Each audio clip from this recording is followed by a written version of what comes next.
제3절 인체의 신비 1. 몸은 신비의 왕궁. 사람의 몸은 신비의 왕궁입니다. 손가락 하나를 연구해서 책을 쓴다면 몇천만 권을 써도 다 못 쓴다는 것입니다. 인체가 신비의 왕궁이라는 것입니다.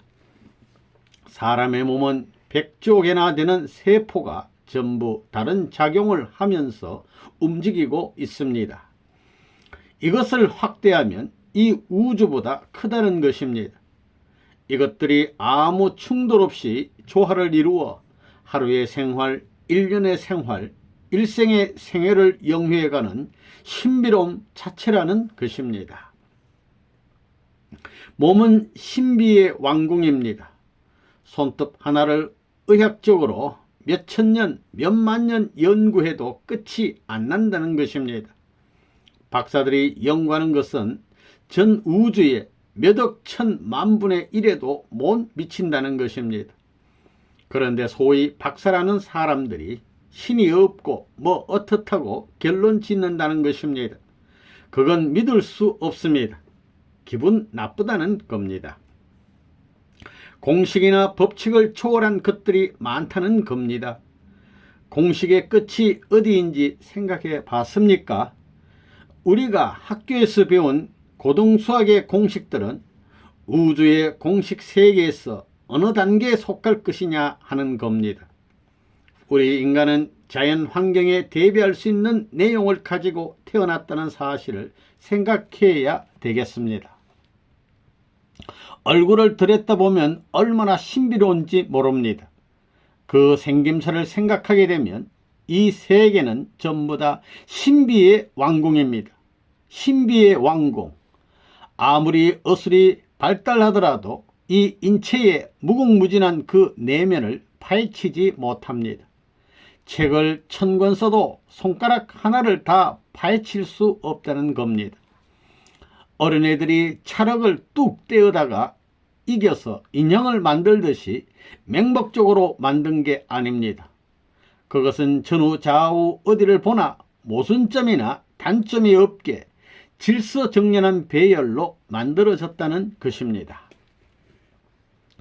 우리 몸의 구조를 보면 이것은 신비의 왕궁입니다. 어떤 존재보다도 신비 그 자체라는 겁니다. 그런 모든 신비의 요소들을 연결시켜서 인간이라는 하나의 생명체를 지으신 절대자가 있다면 그는 무한한 능력의 주인공임에 틀림없을 겁니다. 이 인체의 3단계. 우리는 원리를 통해서 소생시대, 장성시대, 완성시대라는 3단계를 배웠습니다. 삼수가 중요합니다. 자연계도 보면 광물세계, 식물세계, 동물세계 이렇게 나누어집니다. 사람도 세 부분으로 나누어집니다. 얼굴도 눈, 코, 입 3단계입니다. 손을 잡는 것도 삼수를 표시하는 것입니다. 눈도 초점이 세 점을 연결하고 있습니다. 입도 보면 삼수라는 겁니다. 이렇게 볼 때 삼수가 필요합니다. 그래서 동양 사상에서는 이 우주를 천지인으로 보는 것입니다. 원형을 그리더라도 반드시 세 점이 연결되어야 합니다. 또 직선이 되기 위해서는 반드시 3점 과정을 거쳐야 됩니다. 아담 해와는 한 남자요 한 여자에 불과했지만 우주적인 중심이었습니다. 아담 해와는 하나님의 몸이라는 것입니다. 사람은 몸과 마음의 이중구조로 되어 있고 마음자리에 하나님이 들어오게 되어 있습니다. 이 우주를 보면 공기가 있는 공간 세계가 있는데 그게 마음과 같습니다. 그 다음에 땅은 몸뚱이와 같습니다. 우리 인간이 관계하고 있는 세계는 3중 구조로 되어 있습니다. 모든 것이 3단계로 되어 있다는 것입니다. 땅에도 우리의 몸뚱이가 사는 데 필요한 생명의 요소가 있고 공기에도 생명 요소가 있고 또 영계에도 우리의 영원한 생명이 호흡할 수 있는 생명 요소가 있습니다. 여러분이 밥을 먹어야 되고 숨을 쉬어 공기도 마셔야 되지만 이 둘만 흡수해서는 안 됩니다. 이것 영계의 생명 요소를 먹어야 됩니다. 먹는 것 입이 소생입니다. 그리고 쉬는 것 코는 장성입니다. 그 다음에는 영원한 생명이 호흡할 수 있는 생명의 요소를 받아야 됩니다. 이렇게 3단계로 되어 있다는 것입니다. 손가락을 보면 손가락 마디가 있고 손톱이 있고 또 하얀 게 있습니다. 모두 3단계로 되어 있습니다. 눈이 몇 층으로 되어 있습니까? 흰자위, 검은자위, 눈동자로 되어 있습니다. 소생, 장성, 완성으로 딱 들어맞게 되어 있다는 것입니다. 코도 구멍이 둘 있고 안쪽에서 하나로 합해집니다. 완성이 되는 것입니다. 귀도 보면 하나, 둘, 셋 그렇게 세 부분으로 되어 있는데 이것이 합해져서 들을 수 있게 되어 있습니다. 손가락도 접어보면 이렇게 세 마디로 되어 있습니다. 전부 살펴보면 이렇게 셋으로 되어 있습니다. 그래서 3단계 법칙은 우주의 법으로 되어 있습니다. 내장에도 폐장, 위장, 간장이 있습니다. 전부 다 질서정연하게 되어 있습니다. 이처럼 천지의 이치가 인간 하나를 중심 삼고 전부 들어있는 것입니다. 3. 인체에 절대 필요한 요소. 모든 존재물 생명체는 4분의 3이 물로 되어 있습니다. 물이 잘 조화되어 있는데 생명이 있는 것입니다. 우리 몸도 그렇습니다. 물이 많아지면 설사를 하고 적어지면 보급합니다. 몸의 온도를 섭씨 36도 내지 37도로 조절하는 것은 물입니다. 물이 생명을 조절하는 겁니다. 그걸 볼 때 물은 절대 필요하다는 것입니다.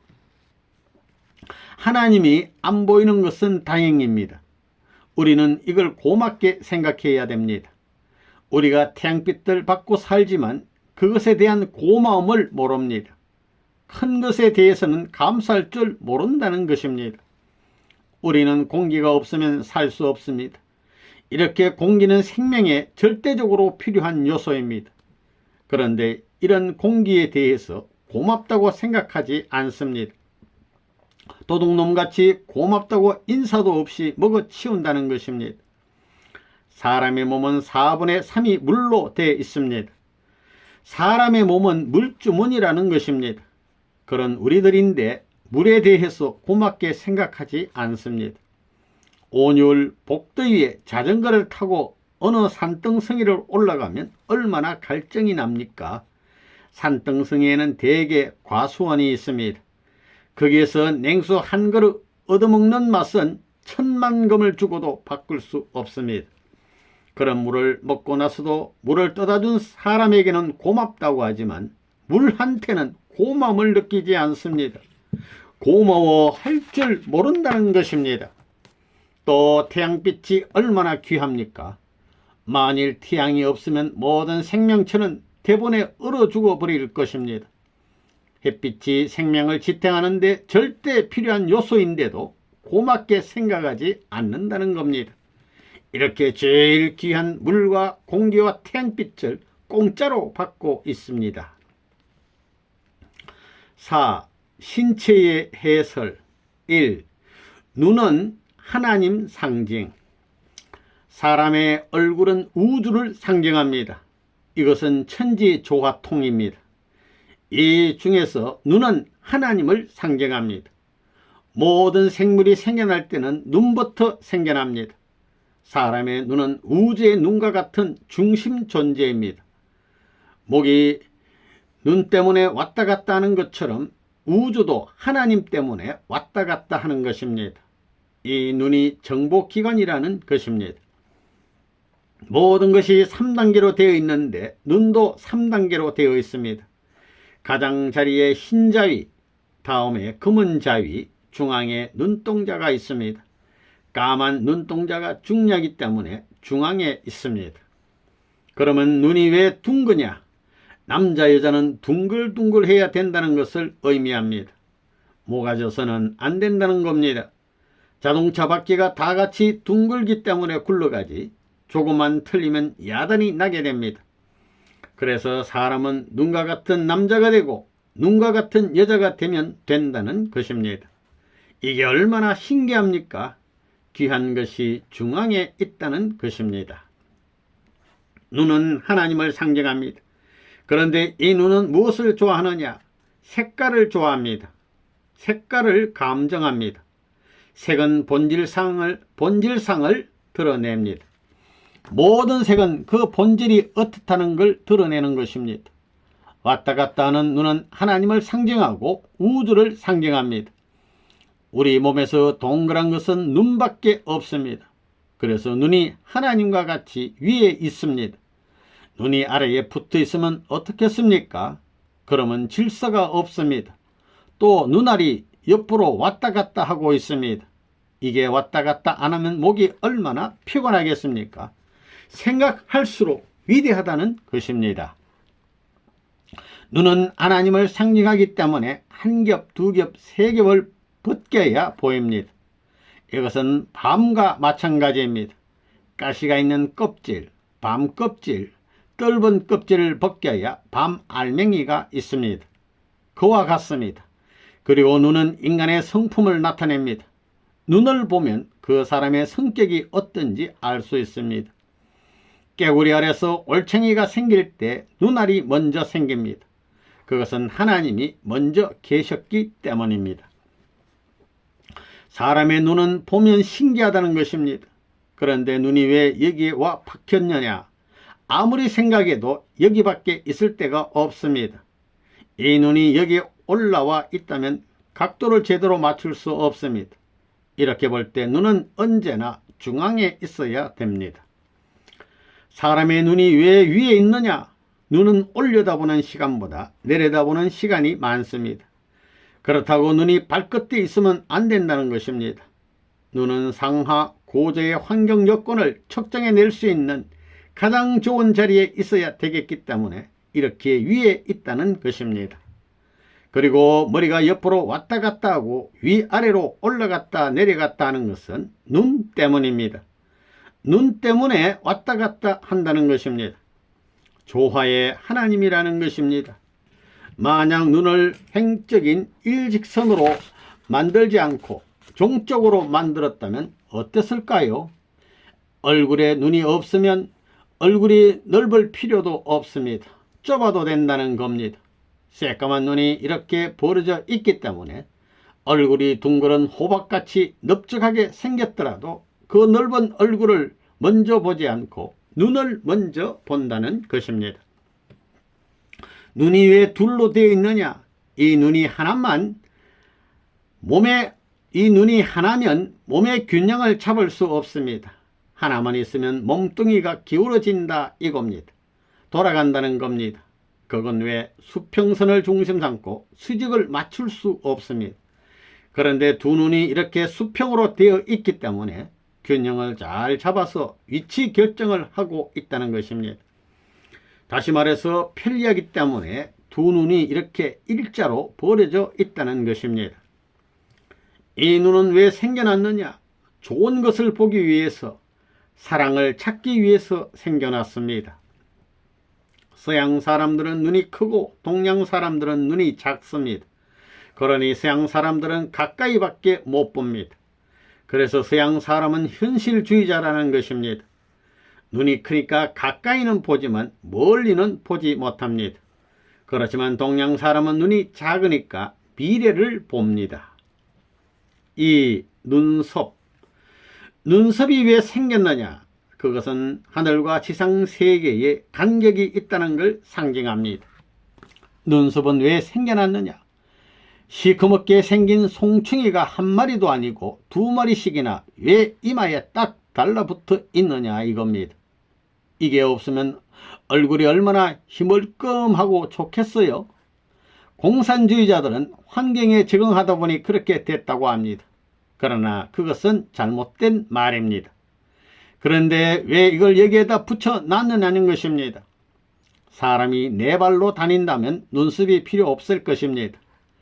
사람은 두 발로 서서 다니기 때문에 필요에 의해서 눈썹이 생긴 것입니다. 사람 얼굴에 털이 나 있다면 눈썹이 필요 없을 것입니다. 짐승들은 엎드려 기어다니니까 눈썹이 필요 없습니다. 그래도 그 형태는 있습니다. 그러나 사람은 서서 다니니까 눈썹이 꼭 필요하다는 것입니다. 눈썹이 없다면 땀이 흐를 때 곤란합니다. 땀이 이마에서 흐르면 눈썹을 통해 눈을 피해서 흘러가게 되는 것입니다. 그래서 눈썹이 있는 곳이 조금 두드러져 있습니다. 눈썹이 나 있는 자리는 대개 살짝 높습니다. 남자는 눈썹 부위가 조금 높아야 됩니다. 그러나 여자들은 약간 낮은 것이 좋습니다. 눈썹 부위가 슬쩍 높아져 가지고 산맥을 잘 이루었습니다. 그야말로 명당 중에서도 왕명당 자리라는 것입니다. 왜 이렇게 만들어졌겠습니까? 사람이 서서 다닌다는 것을 알았기 때문입니다. 사람이 거꾸로 다닌다면 눈썹이 필요하지 않습니다. 거꾸로 다닌다면 눈 밑에 있어야 될 것입니다. 정말 잘 붙어 있다는 것입니다. 본래 이상적인 눈썹은 조금 두드러져야 되는 것입니다. 만약 눈썹이 두드러지지 않고 움푹 들어갔다면 땀이 그곳에 모이기 때문에 쓰레기통이 될 겁니다. 그렇게 되었다면 눈도 영락없이 쓰레기통이 된다는 것입니다. 또 눈이 왜 이렇게 깜빡거리게 되어 있느냐? 만약 눈이 깜빡거리지 않는다면 어떻게 되겠느냐는 것입니다. 그야말로 쓰레기통이 되는 것입니다. 눈이 깜빡이는 것은 공기가 건조하기 때문에 수분이 증발하여 마르는 것을 물수건으로 축여주는 역할을 하는 것입니다. 그리고 끄트머리에는 창살같이 속눈썹이 왜 있느냐? 먼지가 눈으로 들어오려고 할 때 눈에게 신호도 하고 방어도 하기 위해서입니다. 이런 레이더와 같은 장치는 어디에도 없습니다. 그리고 눈이 움푹 들어가게 만들어지지 않았고 또 허물어지게 만들어지지도 않았습니다. 그리고 이 눈썹이 한쪽 방향으로 나 있습니다.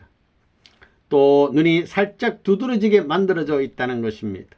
왜 살짝 드러나게 만들어졌느냐 하면 안전하게 하기 위해서이고 땀이 흐를 때 한 곳으로 흘려보내기 위해서입니다. 또 눈썹이 한쪽 방향을 향해서 나 있고 살짝 옆으로 돌아가게 되어 있기 때문에 땀이 흐를 때 영락없이 아래로 흘러내리는 것입니다. 땀이 흘러내리면 틀림없이 눈으로 들어갈 것을 아신 하나님께서 그것을 보호하기 위해서 눈썹을 눈 위에 이렇게 만드신 것입니다. 눈에 불순물이 들어가면 안 되기 때문입니다. 땀이나 빗물 같은 것들이 못 들어가게 하기 위해서 이렇게 만들었다는 것입니다. 그런 것이 눈에 들어가면 눈이 쓰려서 못 산다는 것입니다. 빗물이나 땀이 눈에 두드러진 곳으로 흘러내리면 미끄러지지 않을 수 없게 되어 있다는 겁니다. 그것도 믿었지 못해서 눈꺼풀로 둘러 놓았습니다. 눈꺼풀로 둘러서 눈을 보호하게끔 해놨습니다. 눈물은 움푹한 곳을 통하여 옆으로 흘러내려가게 되어 있습니다. 안전보장이 되어 있다는 것입니다. 누가 설계를 했는지 모르지만 몇천 년, 몇만 년 연구해서 만들었을 것입니다. 이런 것을 생각해 보면 얼마나 눈이 잘 만들어졌는지 알 수 있습니다. 눈은 천문학적 지식을 가졌습니다. 이 땅에 공기가 있다는 걸 알았습니다. 그렇기 때문에 눈썹이 생긴 것입니다. 땅은 복사일에 의해 수분이 증발한다는 것을 알았다는 것입니다. 그렇기 때문에 여기에 눈썹이 있습니다. 눈이 깜빡깜빡 안 하면 눈썹이 필요하지 않습니다. 먼지 같은 것이 눈에 들어가는 걸 막기 위해서입니다. 눈이 깜빡깜빡하지 않으면 큰일 나는 겁니다. 이건 먼지 쓰레기통이 된다는 것입니다. 이런 것을 전부 다 알았다는 것입니다. 자연이 그렇게 되어 있는 게 아닙니다. 눈은 왜 깜빡거리느냐? 깜빡거리지 않으면 눈이 쓰레기통이 되어 버립니다. 깜빡거리는 것은 공기 가운데 먼지가 있다는 것을 알았다는 뜻입니다. 또 속눈썹은 왜 눈꺼풀에 꼭 달라붙어 있느냐?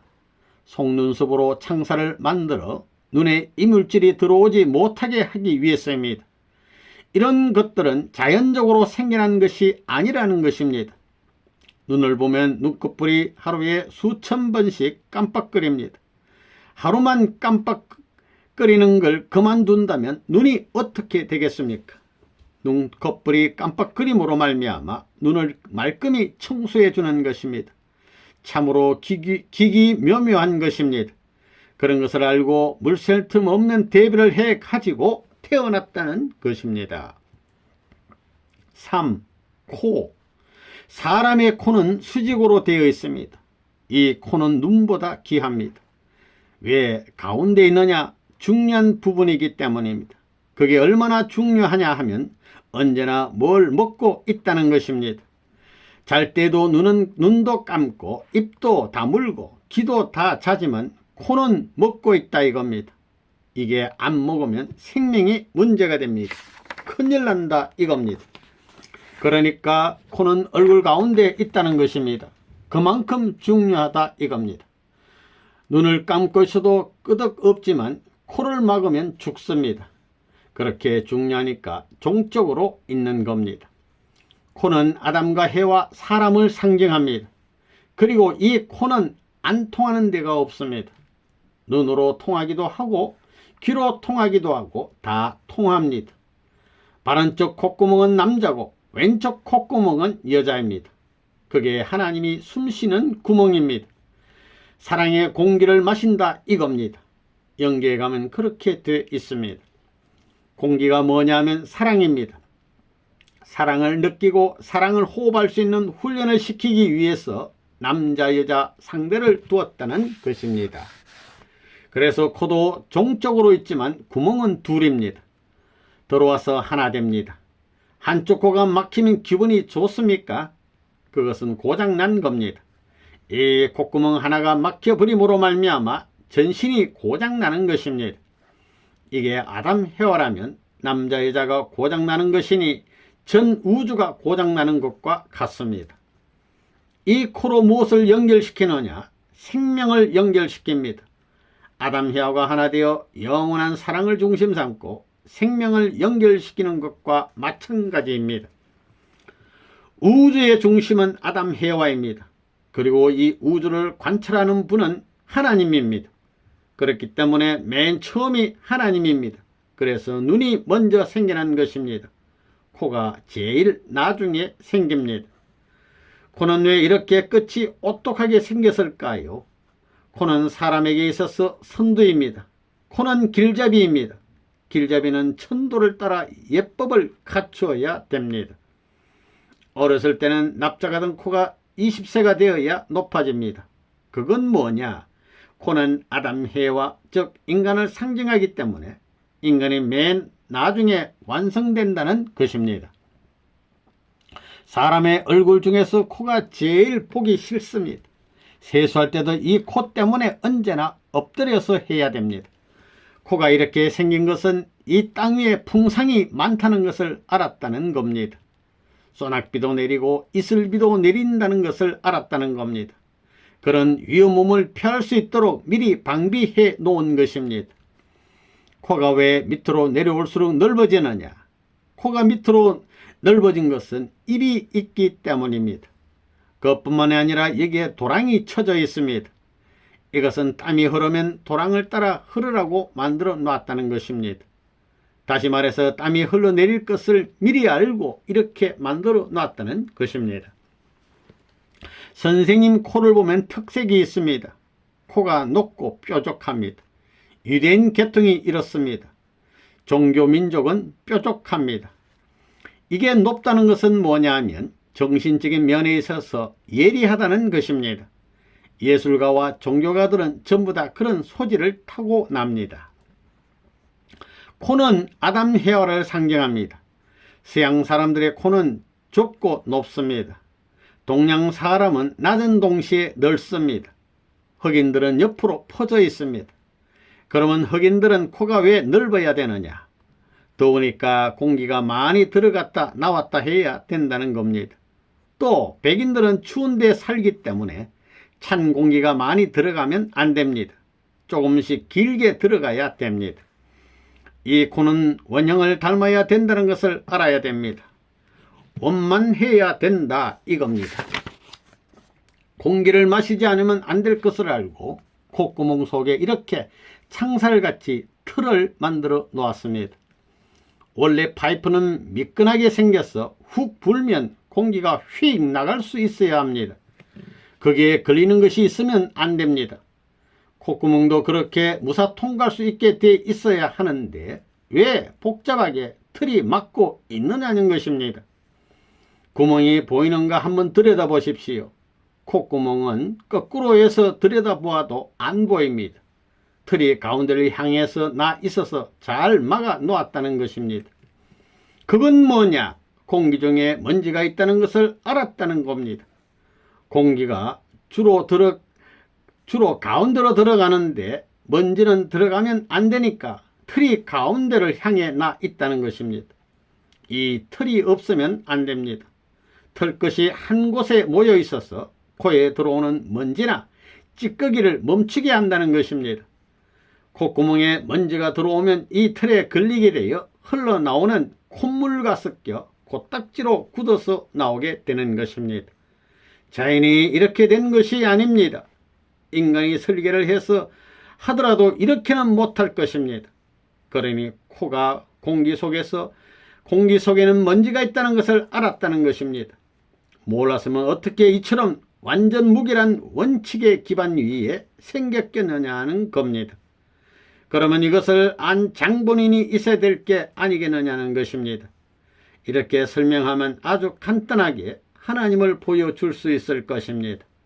이것을 볼 때 우리 인체가 얼마나 신기한지 모릅니다. 4. 입과 혀와 입술. 사람의 눈은 하나님을 상징하고 코는 인간을 상징하고 입은 만물을 상징합니다. 입은 뭘 먹는 곳이니까 만물을 상징하는 겁니다. 입은 많은 음식물을 먹게 되어 있습니다. 이 입을 통해서 마음과 몸의 관계가 이루어집니다. 입은 무엇을 제일 좋아하느냐? 만물을 섭취하는 것입니다. 그 모든 존재의 형태와 연결시키는 것입니다.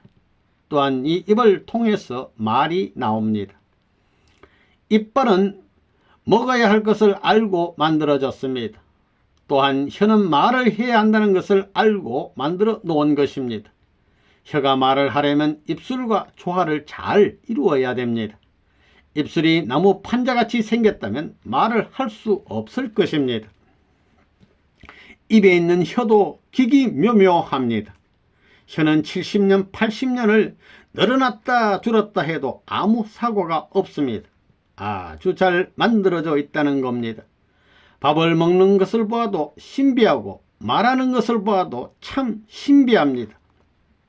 입속에서 끌어당기고 밀고 하면서 짝두 같은 이빨 사이를 나왔다 들어갔다 하면서도 충돌 없이 박자를 잘 맞춥니다. 조화통이라는 겁니다.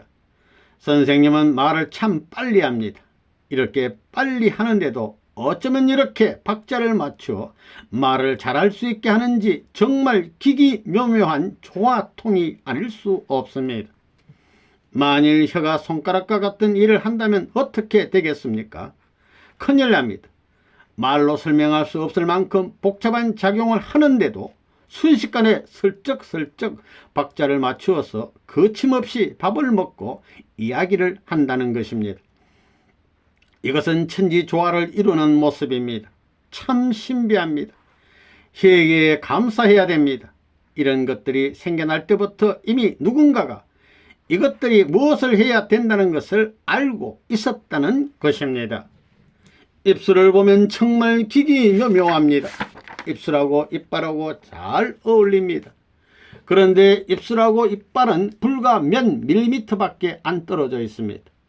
그리고 이 혀는 이빨 사이에서 작용하니 위험합니다.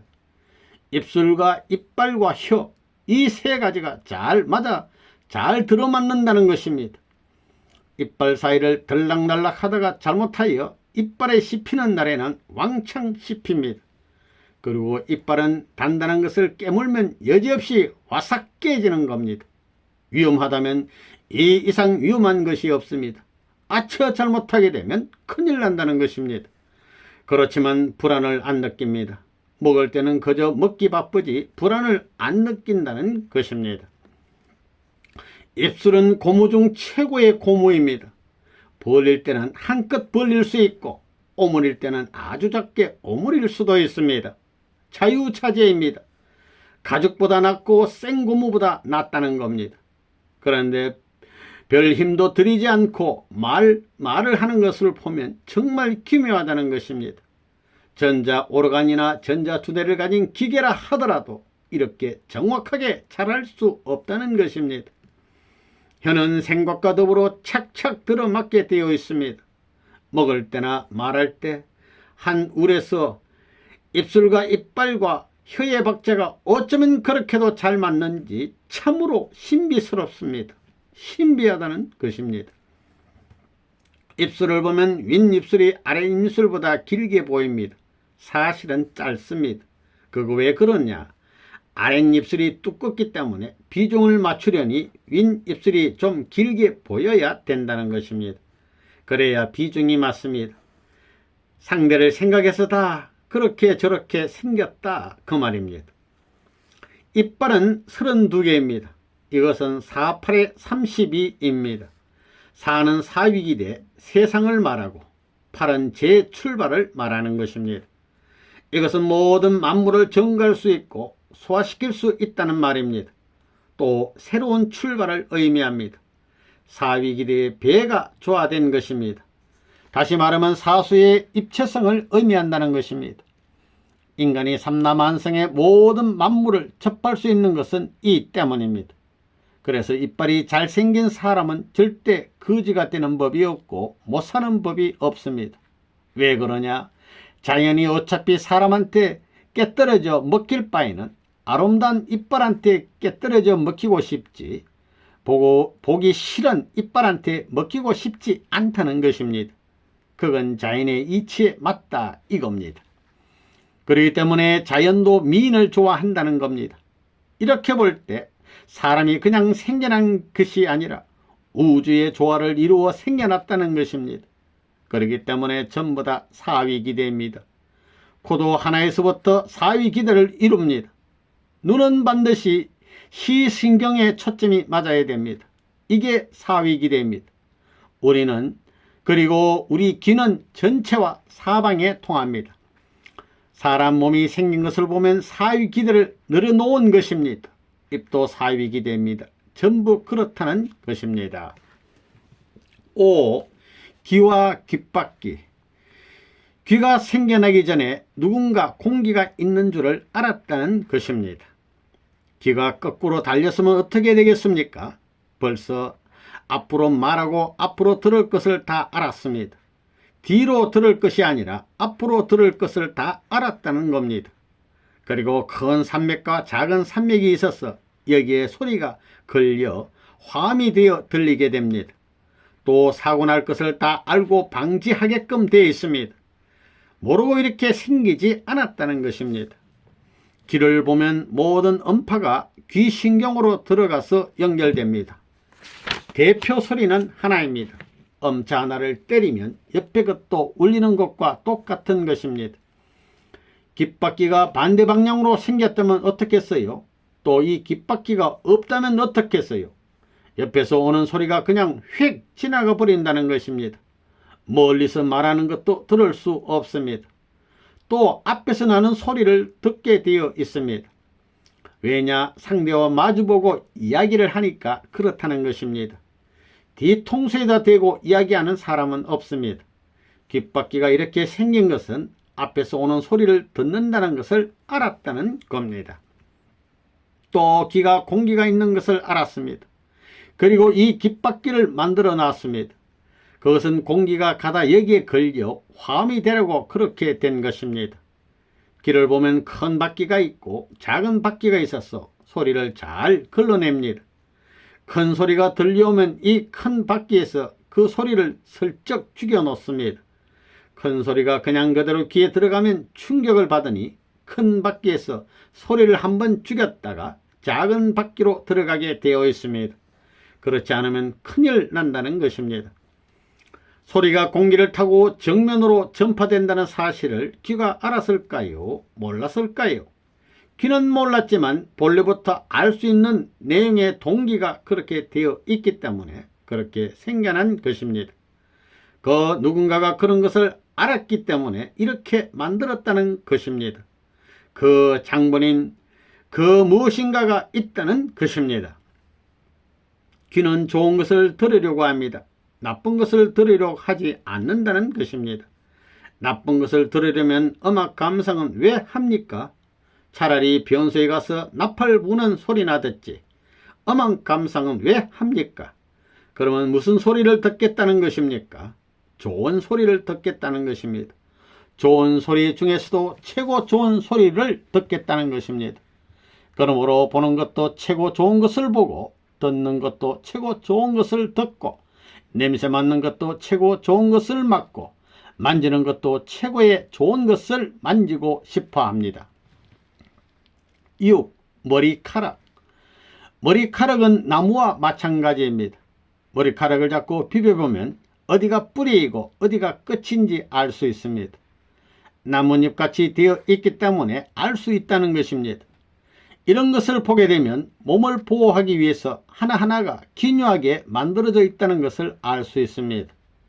이렇게 볼 때 백과사전을 통해 연구하고 결정해서 설계하여 100%의 가치를 가진 걸작품으로 사람을 만들었다는 것입니다.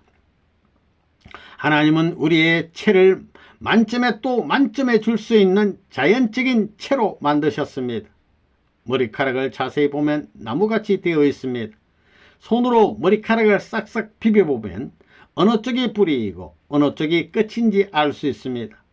손으로 비벼보면 끝에서 뿌리 쪽으로 손이 움직일 때 까끌까끌한 감촉이 있습니다. 머리카락은 까끌까끌 하기 때문에 무엇에 걸리면 영락없이 달라붙게 되어 있습니다. 요즘에 머리카락 하나를 분석하면 그 사람의 성질부터 직업까지 모든 것을 분석해 낼 수 있습니다. 그 사람의 배우의 관계를 전부 분석할 수 있고 처해 있는 환경도 분석해 낼 수 있습니다. 이런 것을 볼 때 우리의 한 부분 지체라는 것은 자기 것만이 아니라는 것입니다. 쭉 연결되어 있다는 것입니다. 7. 이마와 얼굴. 왜 이마가 넓적하냐? 그건 하늘이 넓다는 것을 상징합니다. 하나님이 넓다는 겁니다. 우주의 중심은 뭐냐? 하나님입니다. 8. 수염. 남자들은 수염이 납니다. 여자는 수염이 안 나는데 남자는 왜 수염이 나느냐는 것입니다. 이 수염도 보호하기 위해서 필요한 것입니다. 남자는 일을 하기 때문에 땀을 많이 흘립니다. 그래서 그 땀이 번지지 않도록 방어체로서 수염이 난다는 것입니다. 9. 목. 인간 세계는 영계가 가치합니다. 목 위의 부분은 영계에 해당합니다. 목이 왜 가늘어졌느냐? 목이 두껍지 왜 가늘어져 있느냐 이겁니다. 그래서 여기는 정보처입니다. 그렇기 때문에 영계에서 인간 세계를 다 냄새 맡고 듣고 보고 맛보고 그런다는 겁니다. 이래가지고 머리에서 명령을 내리면 그게 따라 삽니다. 이렇게 된 걸로 봐서 사람이 질서 내에 있다, 질서의 조직권 내에 있다는 것을 부정할 수 없습니다. 머리가 이렇게 돌아가는 것은 왜 그러냐? 귀 때문이 아니고 눈 때문에 돌아간다는 것입니다. 그것은 뭐냐면 우주가 하나님 때문에 돌아간다는 것을 상징적으로 보여주는 것입니다. 10. 손과 손가락과 손톱. 통일교에서는 하나님을 이성성상의 주체라고 합니다. 넘버 원 할 때 엄지손가락을 세우지 집게손가락을 세우는 사람은 없습니다. 엄지손가락은 하나님을 뜻합니다. 엄지손가락을 보면 두 마디입니다. 그것은 이성성상으로 계시는 하나님을 상징하는 것입니다. 하나님은 남성과 여성의 두 성품을 가졌다는 것입니다. 아기들이 태어나게 될 때 손을 꼭 쥐고 태어나는데 그것은 왜 그렇게 했습니까? 천지의 이치를 따른 것입니다.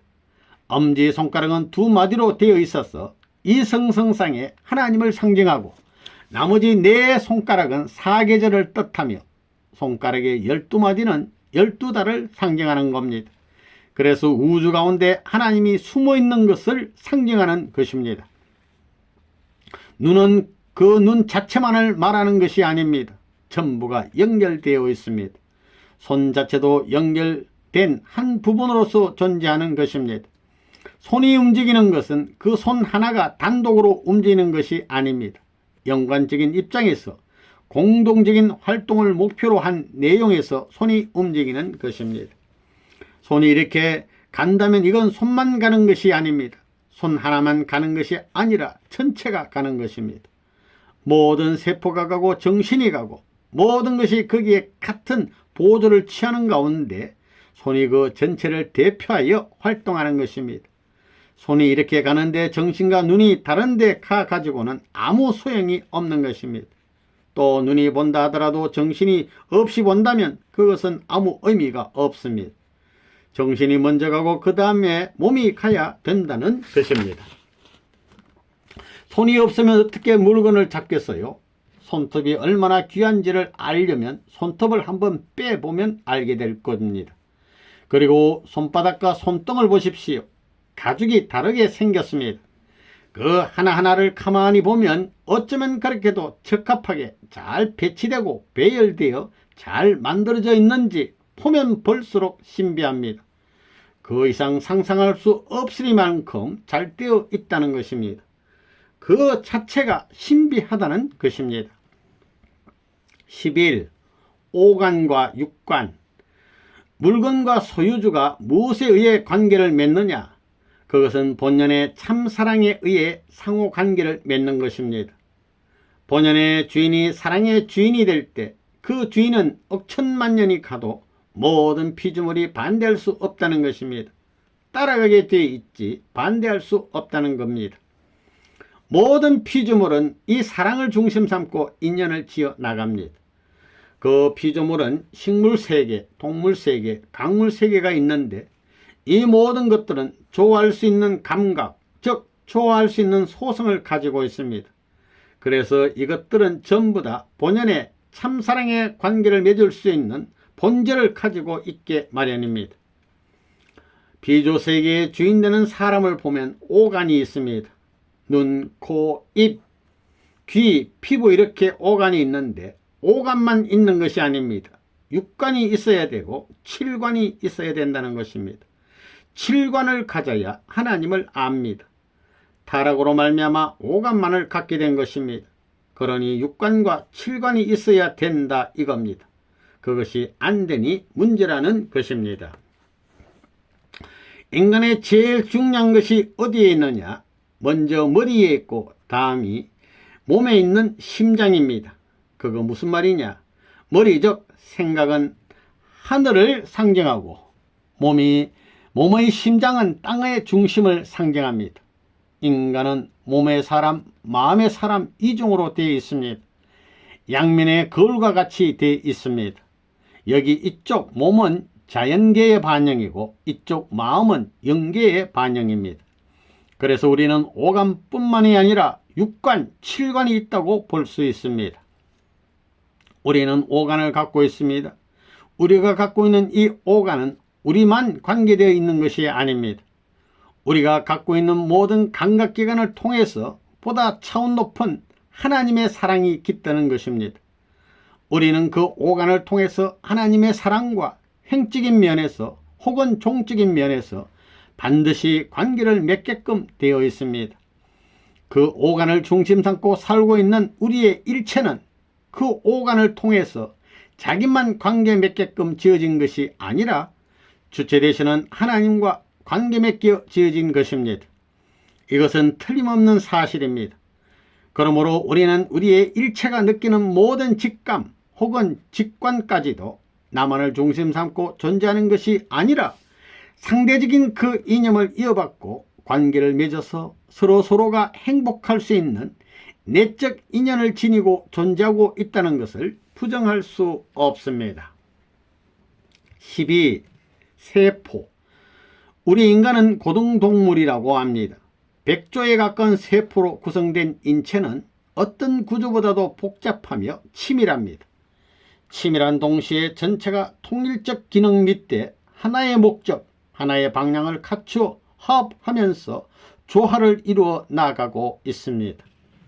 세포는 생명체를 위해서, 생명체의 목적 완성을 위해서 협조하는 요소가 있어야만 세포로서 작용을 할 수 있습니다. 그것이 없으면 안 되는 것입니다. 세포가 생성되기 위해서는 세포들이 구성되어 제3의 세포를 형성할 수 있게 무엇을 남겨줘야만 합니다. 그렇지 않으면 다 날아가 버립니다. 자기의 몸과 마음을 하나 만들기 위해서는 하나님의 사랑의 길을 찾아가지 않을 수 없습니다. 내 마음과 몸이 하나 되지 않았는데 행복해질 수 있습니까? 하나님의 사랑만이 우리의 몸과 마음을 완전히 하나로 만들 수 있습니다. 우리 육신은 수많은 세포로 되어 있는데 오간의 모든 세포가 한 골수로 집결하여 초점을 맞추게 할 수 있는 것은 오직 사랑의 힘밖에 없습니다. 그 사랑의 힘은 어떤 힘보다도 자극적입니다. 그렇기 때문에 사랑의 길을 다 따라가게 마련입니다. 영과 육이 마음의 사람과 몸의 사람이 하나님의 사랑과 100% 화합해서 하나 된다면 얼마나 강하겠습니까? 마음의 세포와 몸의 세포가 사랑에 의해서 완전히 하나 되면 공명합니다. 엄차는 주파수가 같아서 하나를 때리면 다른 것도 같은 소리를 냅니다. 완전히 하나 되면 공명체가 되게 되어 있습니다. 그것이 고장났다는 것입니다. 그렇기 때문에 이것을 살릴 길이 무엇이냐?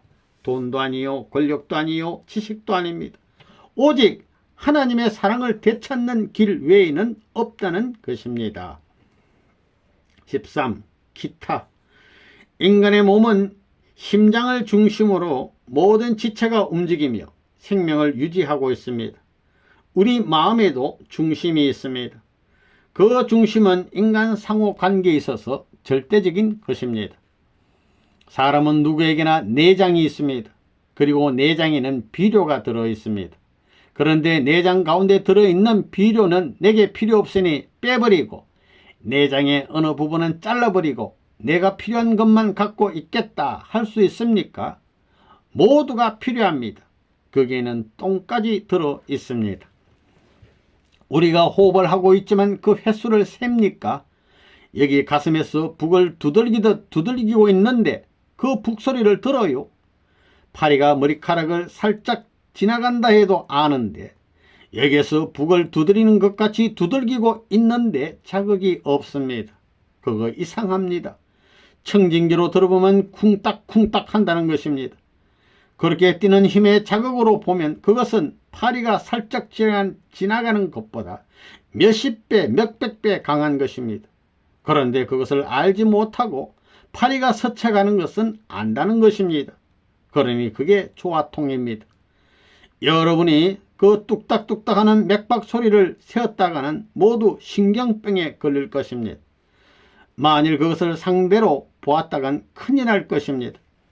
아, 이것이 오늘날 이렇게 가다가 내일은 살짝 이렇게 가는 것이 아닌가 하고 생각하다가는 끝내 죽는다는 것입니다. 그러니 모르기를 잘한 것입니다. 그것을 상대로 봤다간 큰일 나는 것입니다. 우리 몸에 있는 신경기관과 같은 것이 안 보이기를 잘했지 거미줄 같은 신경이 작용한다는 것을 보고 산다고 생각해 보십시오. 이것은 기계로 말하면 최고의 정밀 기계입니다. 그것이 보였다면 큰일 날 것입니다. 심장이 뛰는 것을 모르기를 잘했지 알면 큰일 난다는 것입니다. 그것을 왜 모르느냐? 너무 가깝기 때문입니다. 그것이 내가 존속하는 생명 감각 밖에 있는 것이 아니라 그 안에 있기 때문입니다. 그것이 벽이 되어 있어서 영화관의 스크린과 같이 반사되어야만 비춰지는데 그것을 타고 넘어가 있기 때문에 그 벽을 돌아가서야 느끼게 되어 있기 때문에 모르는 것입니다. 하나님도 그와 마찬가지입니다. 하나님도 너무 가깝기 때문에 안 보이는 것입니다. 눈도 가까이 있기 때문에 안 보입니다. 그래서 가까워도 안 보이고 멀어도 안 보입니다. 세상 만사가 다 그렇게 되어 있습니다. 그렇기 때문에 하나님과 더불어 사랑을 느낀 사람에게는 하나님이 있고 없고 하는 것이 문제가 안 됩니다. 그런 세계가 있습니다. 신경기관을 중심 삼고는 머리가 중심이 되어 있습니다. 혈관기관을 중심 삼고는 심장이 중심이 되어 있습니다. 이 신경기관과 혈관기관이 조화되어야 합니다. 혈관기관이 가는 데는 신경기관이 안 가면 안 되고, 신경기관이 가는 데는 혈관기관이 안 가면 안 된다는 것입니다. 자연히 그것은 공동 운명입니다. 만약에 피가 혈관기관이 통하지 않는다면 신경기관도 물러가고, 신경기관이 통하지 않는다면 혈관기관도 물러갑니다. 이렇게 볼 때 우리 몸도 두 가지입니다. 이성성상이 조화를 이루고 있다는 것을 알 수 있습니다. 이 두 기관은 어디를 중심 삼고 연결되느냐? 그건 나의 생명을 중심 삼고 연결된다는 것입니다. 우리 인체는 백혈구가 있어서 나쁜 균이 들어오면 싸웁니다. 공격에 대해서 보호하는 싸움을 한다 이겁니다. 균형을 맞춰서 생명을 유지하고 있다는 것입니다. 5. 웃음과 조화. 웃음은 참 묘합니다. 살짝 웃는 것도 웃는 것입니다. 웃음은 어떻게 되느냐 하면 모든 것이 둥그러져 나갑니다. 할아버지가 허허허 웃을 때는 웃음소리가 계속 올라가지 않고 꼬부라집니다. 올라가면서 웃지 왜 꼬부라지느냐 이겁니다. 둥그러져야 되기 때문입니다. 해쭉 웃게 될 때에는 입이 살짝 움직이지만 하하하 웃게 될 때는 입이 둥그러진다는 것입니다. 그렇기 때문에 둥글게 웃는 사람 중에는 악한 사람이 없습니다. 웃을 때는 눈 따로 코 따로 웃지 않고 같이 웃습니다. 눈이 웃고 코가 웃는데 입이 이런 사람은 먹는 것이 궁합니다. 또 코가 안 웃고 뻣뻣이 있으면 아들, 딸, 손이 귀합니다. 또 웃기는 웃는데 눈이 안 웃는 사람은 정이 없습니다. 알겠어요? 이렇게 활짝 웃고 크게 웃어야 됩니다.